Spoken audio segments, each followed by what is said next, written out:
नमस्कार, आपका हमारे न्यूज चैनल UK24 न्यूज में स्वागत है। मौसम समाचार। प्रदेश के मैदानी इलाकों में चढ़ने लगा पारा, पहाड़ी क्षेत्रों में थोड़ी राहत। उत्तराखंड के मैदानी इलाकों में जहां तापमान बढ़ने से गर्मी लोगों का बेहाल कर रही है, तो वहीं मैदानी क्षेत्रों में अभी भी सुबह शाम गुलाबी ठंड का एहसास हो रहा है। उत्तराखंड मौसम विभाग के पूर्वानुमान के मुताबिक आज उत्तराखंड के विभिन्न जनपदों में मौसम शुष्क रहने का अनुमान जताया गया है। अब बात करते हैं डीजल पेट्रोल के दामों की।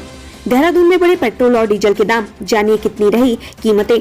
देहरादून की बात करें तो आज पेट्रोल के दाम है 97 रुपए 56 पैसे, वहीं डीजल के दाम है 91 रुपए 13 पैसे। हरिद्वार की बात करें तो आज पेट्रोल के दाम है 97 रुपए 3 पैसे, वहीं डीजल के दाम है 90 रुपए 66 पैसे। रुद्रपुर की बात करें तो आज पेट्रोल के दाम है 97 रुपए 26 पैसे, वहीं डीजल के दाम है 90 रुपए 90 पैसे। हल्द्वानी की बात करें तो आज पेट्रोल के दाम है 97 रुपए 82 पैसे, वहीं डीजल के दाम है 91 रुपए 39 पैसे। जाने आज उत्तराखंड में क्या कुछ रहेगा खास।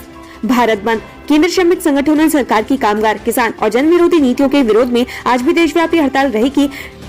ट्रेड यूनियनों की हड़ताल से बैंकिंग सेवाएं प्रभावित रहेंगी। पीएम आवास योजना। प्रधानमंत्री आवास योजना के तहत मध्य प्रदेश में आज 5.21 लाख हितग्राहियों का गृह प्रवेश कार्यक्रम होगा। इसमें प्रधानमंत्री नरेंद्र मोदी वर्चुअली जुड़ेंगे।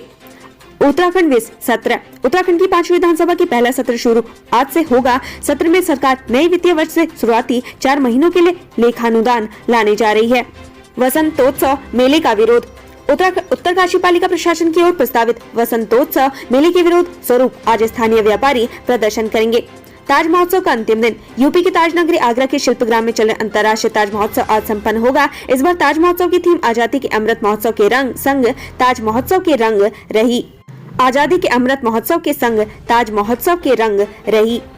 प्रदोष व्रत। कृष्ण पक्ष की त्रयोदशी तिथि आज प्रदोष व्रत रहेगा। मंगलवार होने से ये भौम प्रदोष रहेगा। इस दिन त्रयोदशी तिथि में भगवान शिव की पूजा करने से बीमारियां और हर तरह की परेशानियां दूर हो जाती हैं। देहरादून पॉक्सो कोर्ट ने 2 मामलों में किया सजा का ऐलान। एक को 20 साल तो दूसरे को 6 साल का कारावास।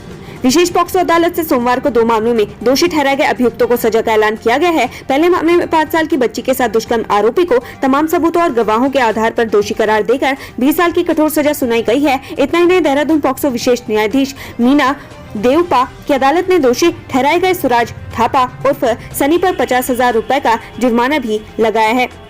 लोसूकांडा के पास तेज रफ्तार यूटिलिटी खाई में गिरी, 2 लोगों की मौत। कल देर शाम बडियारगढ़ घड़ियाल धार मोटर मार्ग पर लोसूकांडा गांव के पास एक यूटिलिटी अनियंत्रित होकर 250 मीटर गहरी खाई में जा गिरा। इस दुर्घटना में 2 लोगों की मौत हो गई। KYC अपडेट के नाम पर 3.24 लाख की ऑनलाइन ठगी। आप तो नहीं करते ऐसी गलती। हाईटेक होते जीवन में जिस तरह हर सुविधा ऑनलाइन होती जा रही है, उतनी ही तेजी से ठगी के मामले भी सामने आ रहे हैं। ऐसी एक ठगी का मामला सिडकुल से सामने आया है। यहाँ ऑनलाइन ठगों ने एक व्यक्ति के खाते से करीब 3.25 लाख रुपए उड़ा लिए। इस मामले में बड़ी बात ये थी कि खाता धारक बेहद गरीब परिवार से ताल्लुक रखता था और उसने यह रकम अपनी बहन की शादी के लिए जमा की थी। हालांकि साइबर सेल की त्वरित कार्रवाई और सूझबूझ के चलते ठगे गए 2 लाख वापस उसके खाते में आ गए।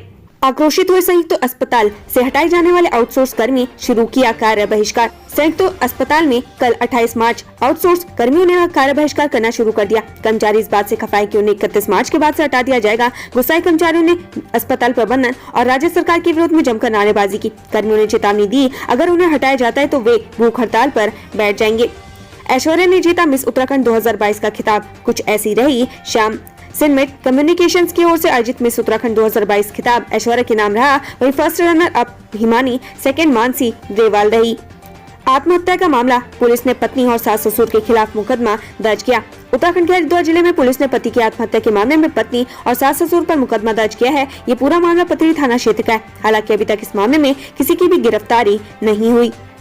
उत्तराखंड विधानसभा सत्र से पहले बीजेपी का मंथन। मुख्यमंत्री आवास पर हुई बैठक। उत्तराखंड की 5वीं विधानसभा का प्रथम सत्र आज से शुरू होने जा रहा है। विधानसभा सत्र में राज्य में समान नागरिक संहिता लागू करने समेत सरकार के 5 साल के कार्यों पर चर्चा हो सकती है। वहीं विपक्ष सत्र के दौरान महंगाई, बेरोजगारी जैसे विषयों पर सरकार को घेरने की कोशिश करेगा।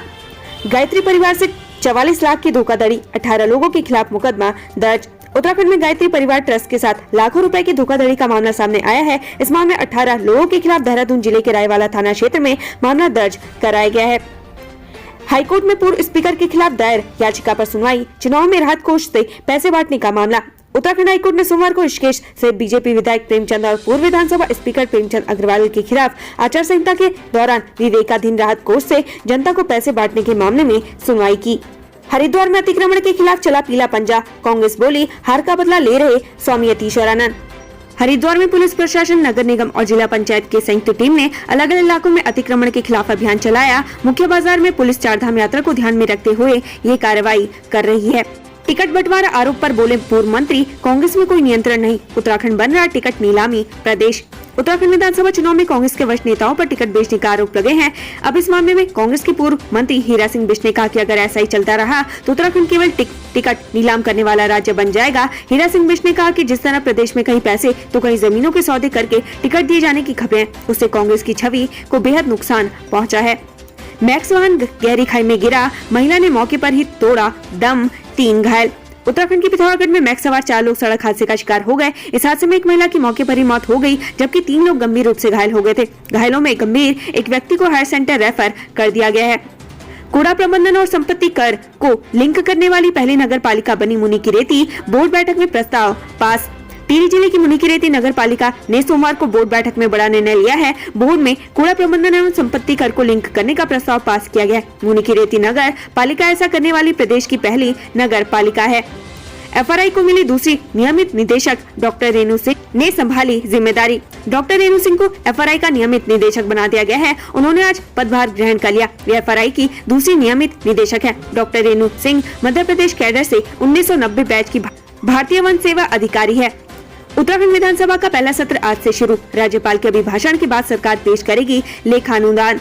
उत्तराखंड की 5वीं विधानसभा का प्रथम सत्र आज से शुरू होने जा रहा है। विधानसभा सत्र राज्यपाल लेफ्टिनेंट जनरल गुरमीत सिंह के अभिभाषण से शुरू होगा। मुख्यमंत्री पुष्कर सिंह धामी वित्तीय वर्ष 2022-23 का लेखानुदान सदन पटल पर रखेंगे। वहीं सत्र से पहले बीते दिन मुख्यमंत्री आवास पर बीजेपी विधानमंडल दल की बैठक हुई। विधानसभा सत्र में राज्य के समान नागरिक संहिता लागू करने समेत सरकार के 5 साल के कार्यों पर चर्चा हो सकती है। वहीं विपक्ष सत्र के दौरान महंगाई, बेरोजगारी जैसे विषयों पर सरकार को घेरने की कोशिश करेगा। मंत्रियों को मिले अफसरों की सीआर लिखने का मौका, सतपाल महाराज। कैबिनेट मंत्री सतपाल महाराज ने एक बार फिर से विभागीय सचिव की सीआर मंत्रियों द्वारा लिखे जाने की मांग की है। कैबिनेट मंत्री सतपाल महाराज का कहना है कि उन्होंने यह विषय कैबिनेट के सामने भी उठाया। महाराज का कहना है कि अन्य मंत्रियों को भी यह विषय सरकार के सामने लाना चाहिए। उनका मानना है कि इससे एक अनुशासन आएगा। एक्शन में कांग्रेस, अकील अहमद को पार्टी से किया निष्कासित। कांग्रेस ने पार्टी के महासचिव अकील अहमद को बाहर का रास्ता दिखा। अकील अहमद लगातार मीडिया में मुस्लिम यूनिवर्सिटी को लेकर बयानबाजी कर रहे थे। साथ ही वो अपनी पार्टी के नेताओं पर भी तंज कसने से भी बाज नहीं आ रहे थे, जिस कारण पार्टी ने उन पर अनुशासनात्मक कार्रवाई की है। सीसीटीवी कैमरों से लैस होगी उत्तराखंड की अदालतें। केंद्र ने जारी किया 5 करोड़ का बजट। उत्तराखंड की अदालतों में सीसीटीवी कैमरे लगाने के लिए केंद्र सरकार ने 5 करोड़ रुपए का बजट पुलिस मॉडर्नाइजेशन विंग को जारी कर दिया है। पहले चरण में देहरादून और नैनीताल जनपद अदालतों में 227 सीसीटीवी कैमरे लगाए जाने हैं। मुफ्त टैबलेट योजना। माध्यमिक शिक्षा निदेशक सीमा जौनसारी पर गिरी गाज। राकेश कुमार कुंवर को मिली जिम्मेदारी। मुख्यमंत्री पुष्कर सिंह धामी ने स्पष्ट संकेत दिए हैं कि राज्य की शिक्षा व्यवस्था पर उनकी सरकार का विशेष फोकस रहेगा। इसी सिलसिले में सख्त रुख अपनाते हुए धामी सरकार ने शिक्षा निदेशक सीमा जौनसारी से उनका पदभार छीन लिया है। वहीं राकेश कुमार कुंवर पर भरोसा जताते हुए एक बार फिर से उन्हें निदेशक माध्यमिक शिक्षा की जिम्मेदारी सौंपी गई है। अचानक की गई इस कार्रवाई से शिक्षा विभाग में हड़कंप मचा हुआ है। 51 साल की उम्र में अपने सपने पूरे कर रही आशा दे रही 10वीं बोर्ड की परीक्षा। उत्तराखंड की 10वीं और 12वीं की परीक्षाएं कल से शुरू हो गई हैं। कोरोना काल के बाद परीक्षा में शामिल हो रहे परीक्षार्थियों में खासा उत्साह देखने को मिल रहा है। ऐसी एक तस्वीर गोपेश्वर से सामने आई है, जहां 51 वर्षीय आशा थपलियाल हाई स्कूल की परीक्षा दे रही हैं। इस उम्र में उनका परीक्षा देना चर्चा का विषय बना हुआ है। अलग अलग समुदाय के प्रेमी युगल को हाईकोर्ट ने मुहैया कराई सुरक्षा। परिजनों ने कोर्ट के बाहर से उठाने का किया था प्रयास। बद्री केदार मंदिर समिति की बैठक। वित्तीय वर्ष 2022-23 के लिए में पारित हुआ 67 करोड़ 22 लाख का बजट। आगामी 8 मई को बद्रीनाथ धाम और 6 मई को केदारनाथ धाम के कपाट खुल रहे हैं। ऐसे में बद्रीनाथ केदारनाथ मंदिर समिति द्वारा साल 2022-23 हेतु कुल 67 करोड़ 22 लाख रुपए का बजट का प्रस्तावित किया गया, जिसमें से बद्रीनाथ अधिष्ठान हेतु करीब 34 करोड़ 44 लाख और केदारनाथ प्रतिष्ठान हेतु करीब 32 करोड़ 78 लाख रुपए की आय प्रस्तावित है। सतपाल महाराज के आदेश पर सतपुली अस्पताल की बिजली हुई बहाल। सतपुली राज के संयुक्त चिकित्सालय की बिजली काटे जाने का मामला क्षेत्रीय विधायक और काबीना मंत्री सतपाल महाराज के संज्ञान में आया है, जिसके बाद सतपाल महाराज ने निर्देश पर एक बार फिर विभाग ने अस्पताल की बिजली बहाल कर दी है। हालांकि अस्पताल प्रशासन को जल्दी बिजली के बकाये बिल का भुगतान करना होगा और 15 दिनों तक की बिजली मुहैया कराई जा रही है। नकली मावा बेचने पर व्यवसायी को नोटिस हुआ जारी, दोबारा होगी सैंपलिंग। खाद्य सुरक्षा विभाग ने कोटवा नगर निगम के अंतर्गत एक व्यवसायी की दुकान से लिए मावे का सैंपल फेल होने पर नोटिस जारी किया है। जिला अभिहित अधिकारी रावत ने बताया कि संबंधित व्यवसायी को नोटिस जारी कर 40 दिनों के भीतर दोबारा सैंपल की जांच कराए जाने के निर्देश दिए हैं। तेज रफ्तार कार की टक्कर से युवक की मौत, 2 स्कूटी सवार गंभीर रूप से घायल। रोईवाला थाना क्षेत्र में तेज रफ्तार कार सवार ने 3 लोगों को जोरदार टक्कर मार दी। इस हादसे में 24 साल के एक युवक की मौके पर ही मौत हो गई। उत्तराखंड से संबंधित ऐसी खबरें पाने के लिए हमारे चैनल को लाइक व सब्सक्राइब जरूर करें। धन्यवाद।